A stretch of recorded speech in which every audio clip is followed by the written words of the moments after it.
ಮುಂದೆ ಕನ್ಯಾ ರಾಶಿ. ಖರ್ಚಿನ ಬಗ್ಗೆ ಹಿಡಿತ ಬೇಕು, ಆದಾಯ ಉತ್ತಮ ಇರ್ತದೆ. ಯಾಕಂದರೆ ದ್ವಿತೀಯಾಧಿಪತಿಯು ಅಷ್ಟಮದಲ್ಲಿ, ವ್ಯಯಾಧಿಪತಿಯು ಅಷ್ಟಮದಲ್ಲಿ, ಸಪ್ತಮದಲ್ಲಿ ಶನಿ ಆಲ್ರೆಡಿ ಇದ್ದಾನೆ. ಬುಧನ ಅನುಕೂಲ, ರಾಶ್ಯಾಧಿಪತಿಯಾಗಿರ್ತಕ್ಕಂಥ ಬುಧನ ಅನುಕೂಲ ಇಲ್ಲ. ಆದರೆ ಸಂಪಾದನೆ ಅಂತೂ ಆಗ್ತದೆ. ನೀವು ಖರ್ಚಿನ ಬಗ್ಗೆ ಸ್ವಲ್ಪ ಗಮನ ವಹಿಸದೆ ಹೋದರೆ ಕಷ್ಟ ಆಗ್ತದೆ. ಕಷ್ಟದ ಸಮಯದಲ್ಲಿ ನಮ್ಮನ್ನು ಕಾಪಾಡ್ತಕ್ಕಂಥದ್ದು ಎರಡೇ. ಒಂದು, ನಾವು ಹಿಂದೆ ಮಾಡಿರ್ತಕ್ಕಂತಹ ಒಂದು ಸತ್ಕಾರ್ಯಗಳು. ಇನ್ನೊಂದು, ಅದೇ ಹಿಂದೆ ನಾವು ಕೂಡಿಟ್ಟಿರ್ತಕ್ಕಂತಹ ಸ್ವಲ್ಪ ಹಣ. ಒಂದು ಸತ್ಕಾರ್ಯ ಅಂದರೆ ಪುಣ್ಯ, ಇನ್ನೊಂದು ಕೂಡಿಟ್ಟಿರ್ತಕ್ಕಂಥ ಹಣ. ನಮ್ಮ ಕಷ್ಟದ ಸಮಯದಲ್ಲಿ ಇದೇ ಕೆಲಸಕ್ಕೆ ಬರುವುದು. ಅದನ್ನೇ ಧರ್ಮ ಅಂತ ಕೂಡ ಕರೀತಾರೆ.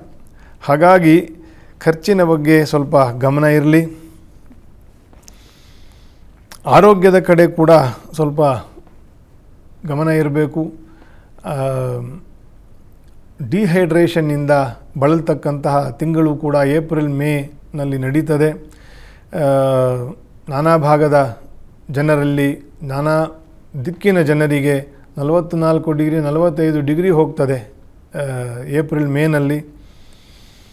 ಹಾಗಾಗಿ ಡಿಹೈಡ್ರೇಷನ್ ಆಗ್ತಕ್ಕಂತಹ ದೋಷಗಳು ಕೂಡ ಕನ್ಯಾ ರಾಶಿಯವರಿಗೆ ಹೆಚ್ಚು ಬರ್ತದೆ, ಮೇಷರಾಶಿಯವರಿಗೂ ಬರ್ತದೆ. ಹಾಗಾಗಿ ಸಕಾಲದಲ್ಲಿ ಆಹಾರವನ್ನು, ದೇಹವನ್ನು ನೀರಿನಿಂದ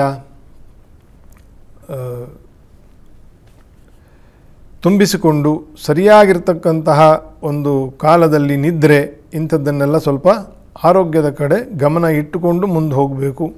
ಶ್ರೀ ವಿಷ್ಣುವಿನ ಸ್ಮರಣೆ, ಕೇಶವಾಯ ನಮಃ, ನಾರಾಯಣಾಯ ನಮಃ, ಮಾಧವಾಯ ನಮಃ ಅಂತಕ್ಕಂತಹ ಏನು 24 ನಾಮಗಳು ಇದೆ, ಆ ನಾಮಸ್ಮರಣೆಯನ್ನು ವಿಶೇಷವಾಗಿ ಮಾಡ್ತಾ ಇರಬೇಕು.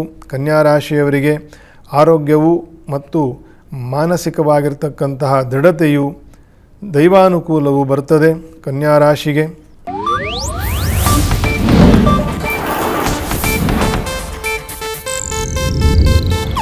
ಇದು ಏಷ್ಯಾನೆಟ್ ನ್ಯೂಸ್ ನೆಟ್ವರ್ಕ್ ಪ್ರಸ್ತುತಿ.